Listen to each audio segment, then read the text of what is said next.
मुंबई में किराए का घर ढूंढना थोड़ा मुश्किल हो सकता है, खासकर उन लोगों के लिए जिनकी शादी नहीं हुई है। मिनी की भी यही प्रॉब्लम थी। उसे अपना घर खाली करना था और वो अंधेरे के पास में ही एक 1 BHK ढूंढ रही थी अपने लिए। मिनी एक मॉडल थी। वो काफी दिनों से घर ढूंढ रही थी, पर अभी तक उसे कुछ नहीं मिल रहा था। कितने सारे एजेंट से बात किया, ऑनलाइन ढूंढा, मगर ढंग का घर उसे मिलने से रहा। वो अब काफी फ्रस्ट्रेट हो चुकी थी। एक दिन वो जब ऑडिशन देकर बाहर निकली, वो किसी ऑटो का इंतजार कर ही रही थी, तो गली में उसने देखा कि एक दीवार पर एक फिल्म का पोस्टर लगा हुआ निकलकर गिर रहा था। उसी पोस्टर के पीछे एक पुरानी सी पर्ची चिपकी हुई थी, जिस पर लिखा था, किराए पर घर चाहिए तो कॉल करें। मिनी ने उस नंबर को अपने फोन से कॉल किया।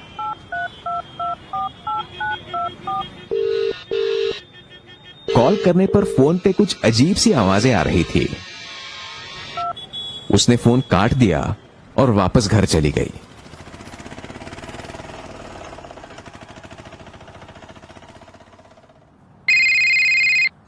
तीन दिन बाद उसे एक कॉल आया। ये कॉल उसी नंबर से था जिस पर उसने 3 दिन पहले कॉल किया था। मिनी को वो कॉल देखकर थोड़ा अजीब तो लगा, मगर फिर भी उसने कॉल आंसर किया। हेलो, मैं परेश भाई, आपको घर चाहिए ना? हाँ जी, मैंने ये नंबर एक पर्ची। एक घर है मेरे पास, 1 BHK, देखने आ जाओ ठीक 1 घंटे में। जी हाँ, मैं घर देख रही हूँ, पर कैसे? फोन काट दिया। वापस कॉल करने पर फिर से वही अजीब आवाज आने लगी। कोई कॉल नहीं उठाया। तभी उस नंबर से एक SMS आया। वो उस घर का एड्रेस था। मिनी थोड़ा घबरा गई और सोचने लगी कि ऐसे आदमी के बुलाने पर जाना सेफ होगा कि नहीं। लेकिन उसने सोचा, घर ना मिलने से अच्छा है कि एक बार ये रिस्क लेकर भी देखा जाए। वो घर के लिए बहुत डेस्परेट भी थी। हिम्मत करके मिनी ऑटो में बैठकर उस एड्रेस की तरफ निकल पड़ी।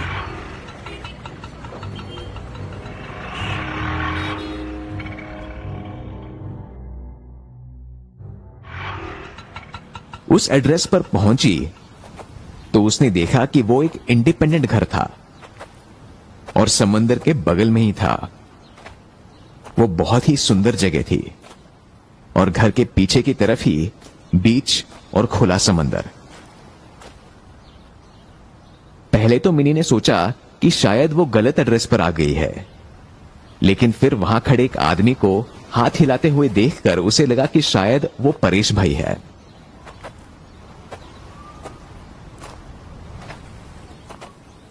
देखने में परेश भाई तो साधारण से 40-50 साल के आदमी थे, मगर पता नहीं क्यों मिनी को उन्हें देखकर कुछ अजीब लगा। वो लग रहे थे जैसे एक लंबी नींद से बस अभी अभी उठे हुए हो। मिनी जब गेट के पास पहुंची तो बिना कुछ कहे परेश भाई घर के अंदर चले गए। मिनी भी हिचकिचाते हुए उनके पीछे चली गई। घर को अंदर से देखकर मिनी दंग रह गई। बड़ा सा ड्राइंग रूम जिसमें छोटी सी बालकनी थी, अंदर एक बेडरूम, किचन और एक बढ़िया सा चमचमाता बाथरूम। उस घर में कुछ चीजें पहले से ही थी, सोफा, बेड और कुछ अलमारियां। घर में एक स्टोर रूम भी था जिस पर ताला लगा हुआ था। परेश भाई, घर तो अच्छा है, लेकिन इतनी दिनों से खाली क्यों है? परेश भाई कुछ देर के लिए मिनी को बस लगातार घूरते रहे। मिनी को समझ नहीं आया कि उन्होंने सवाल सुना भी है नहीं।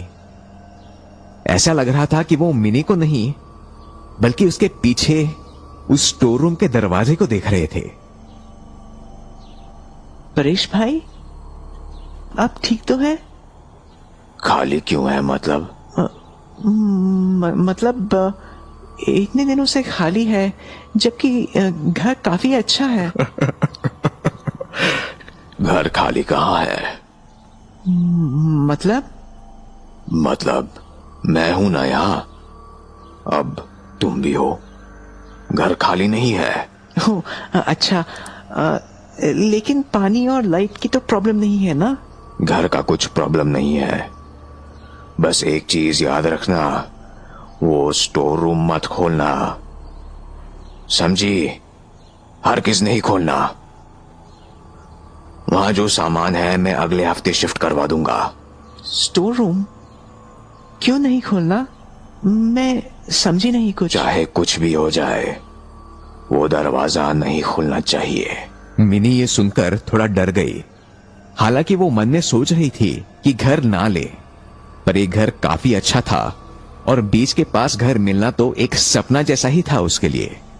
और वैसे भी एक बार घर मिल जाए फिर तो परेश से उसको मिलना भी नहीं पड़ेगा।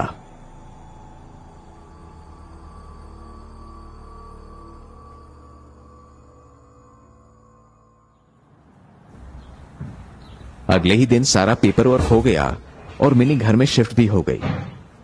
वो काफी खुश थी। घर में शिफ्ट होते ही उसे एक नई सी खुशी और उम्मीद सी लगने लगी। उसे लगने लगा कि अब आगे सब कुछ ठीक होगा। अगले हफ्ते वो स्टोर रूम भी खाली हो जाएगा और जो सामान अभी बाहर पड़ा है वो भी उसमें फिट हो जाएगा। स्टोर रूम से लगा हुआ एक दरवाजा था जिससे एक छोटी सी बालकनी खुलती थी। स्टोर रूम खुलने के बाद वो उस बालकनी को भी अच्छे से सजाने वाली थी। जिस स्टोर रूम की परेश भाई बात कर रहे थे उसका दरवाजा काफी अजीब था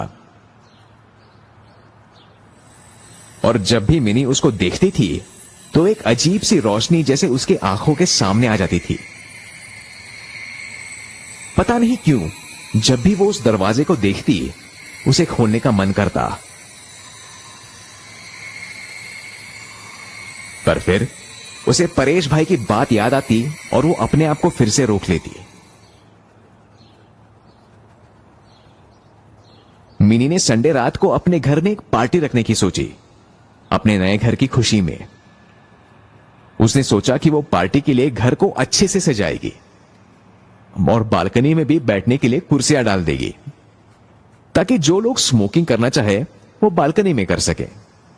रूम को सजाते वक्त पता नहीं क्यों उसे आइडिया आया कि क्यों ना वो स्टोर रूम के पीछे वाली बालकनी भी यूज। बस एक ही रात की तो बात है, कल फिर से वापस बाहर लगा दूंगी और अंदर का सामान कुछ भी डिस्टर्ब नहीं होगा। तो मिनी ने तय कर लिया कि वो पीछे वाली बालकनी भी खोल देगी, सिर्फ उस पार्टी की रात के लिए।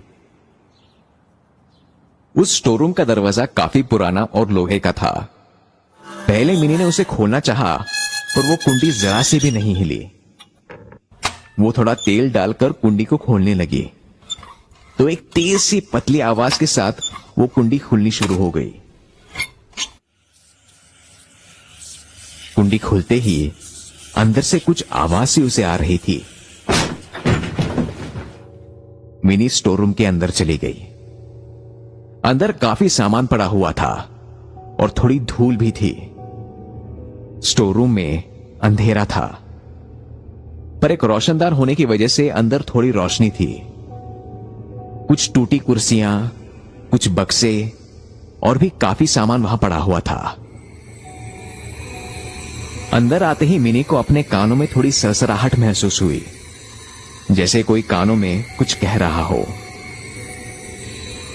मिनी ने इधर उधर देखा, पर वहां कोई नहीं था। वो थोड़ा आगे बढ़ी और उसने जो देखा वो देखकर वो जैसे खड़ी की खड़ी रह गई। दीवार पर एक फोटो लगी हुई थी जिस पर एक पुरानी फूलों की माला टंगी हुई थी और वो तस्वीर थी परेश भाई की। फोटो के नीचे लिखा था परेश दोदिया 1955 to 1995। मतलब परेश भाई की मौत 1995 में हुई थी। पहले तो वो एकदम डर गई। उसने फोटो को ध्यान से देखा। वो फोटो परेश भाई का ही था और वो अब डर के मारे कांप रही थी। वो जैसे ही कमरे के बाहर जाने लगी अब बंद हो गया। अब स्टोर रूम में थोड़ा अंधेरा हो गया था, पर पता नहीं कैसे एक हल्की सी लाल रोशनी उस स्टोर रूम में फैल गई। अचानक मिनी के सामने जो हुआ उसे देखकर उसके होश उड़ गए। उस लाल लाइट में हल्का सा धुआं हवा में रुक गया और फिर धीरे धीरे एक शरीर का रूप लेने लगा।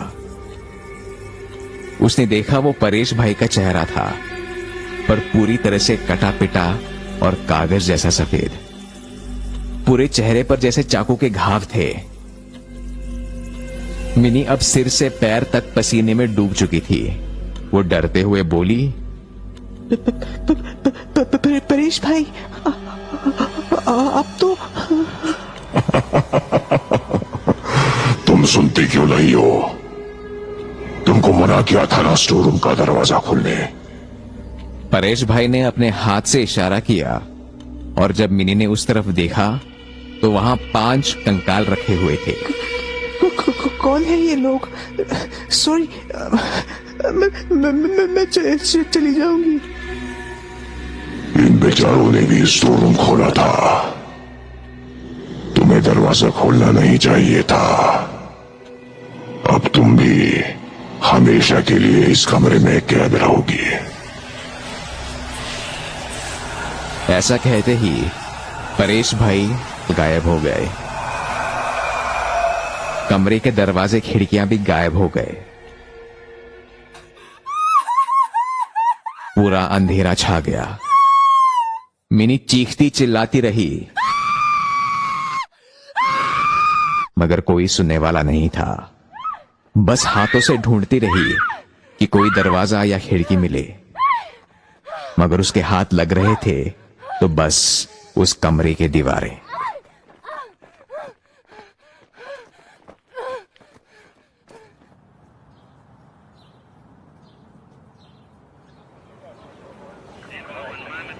कुछ दिनों बाद पुलिस जब मिनी के लापता होने की छानबीन करने उस घर पहुंची तो उन्होंने देखा कि वो घर पूरा वीरान था और बाहर से ताला लगा हुआ था।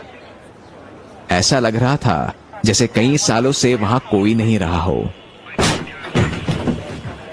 ताला तोड़कर अंदर देखा तो घर में उन्हें मिनी का सभी सामान पड़ा हुआ मिला।